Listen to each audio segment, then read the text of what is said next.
Hi everyone, it's JB and I am creating a card today using the Beary Big Adventure by My Favorite Things. It's from the last release and I thought it was really cute. It has a little bear with a bow and arrow and a lot of adventure outdoorsy sentiments that go with it. I love outdoor stamps and we are getting a new puppy this weekend. So I thought I'd make this card for my husband with the sentiment that says, "Let the adventure begin." So I thought that was perfect sentiment um, because we are going to have lots of adventures and I love the outdoor theme. He also has a bow and arrow set. So I am just masking out my images here because I want to create a flat card. So there's no dimension on this card. It's all colored in with Copic markers. I am coloring on a smooth Copic paper for this card. So I just took some Post-it note paper that has adhesive on the back, and I am using that for my mask. When you are masking, always mask the image that you want to stand out in front. So that's how I put this together. I wanted the hills to be in front of the tree. I wanted the bear to be in front of the bushes. I also used that little stamp there for the bushes and the clouds. I thought they would look perfect as both. So I am stamping the cloud is going to be behind the tree. So now I am just removing all those masks, and now you can see the whole scene, how it came together. It looks really, really cute. So now I'm just coloring it in. I'm using greens on the tree, and I'm coloring in those hills with the same color as well as the bushes. And I'm going to create the grass as a bottom there, and I'm using the same colors. So everything is cohesive. I'm going to put some music on so you can enjoy the coloring, and then I'll meet you on the other side.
hope you guys enjoyed the coloring.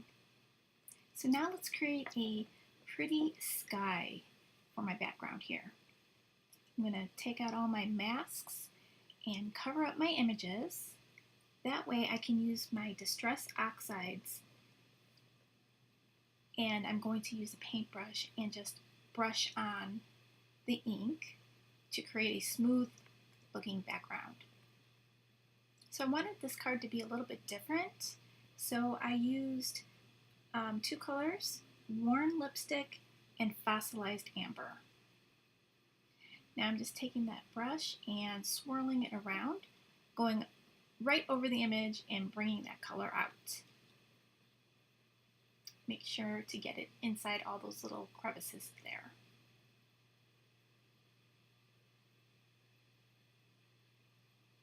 I love doing this because it's so fun when you take off the masks and it reveals this beautiful background. I love this technique. So now I'm going to blend in that worn lipstick. And the brush that I used, I had previously used it on some Perfect Pearls, which has a little shimmery powder. And I noticed when I was done with my background, it had a little shimmer on it. So I thought that was, a cool mistake. So maybe dip your brush into some shimmer powder from Perfect Pearls, and then use your Distress inks. Gives it a real shimmer. It's real subtle, but it's really pretty. You'll see that at the end. So now let's reveal the finished product.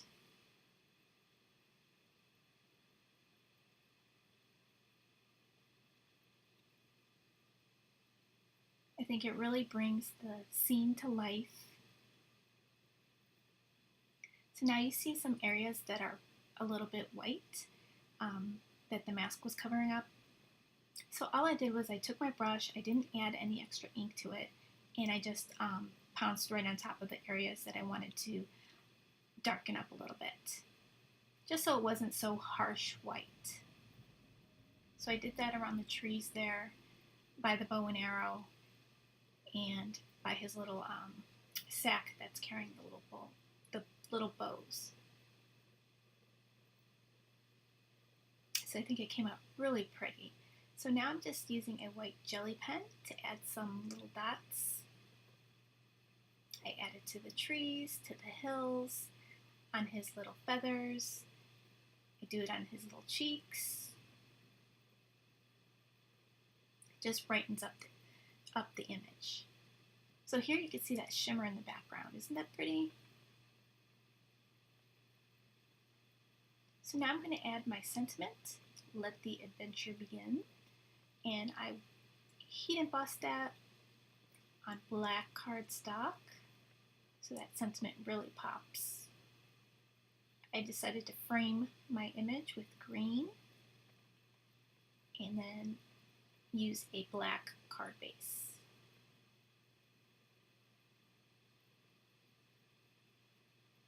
So I am popping up that sentiment, so I use my foam adhesive. So I'm just going to cut that down to fit that little sentiment strip. So I put the sentiment strip all the way to the end of the card base. So now it's looking like it's missing something there, so I wanted to use a enamel dot. So I take out my enamel dots and I use a white glittery enamel dot there. I'm just going to place that at the end.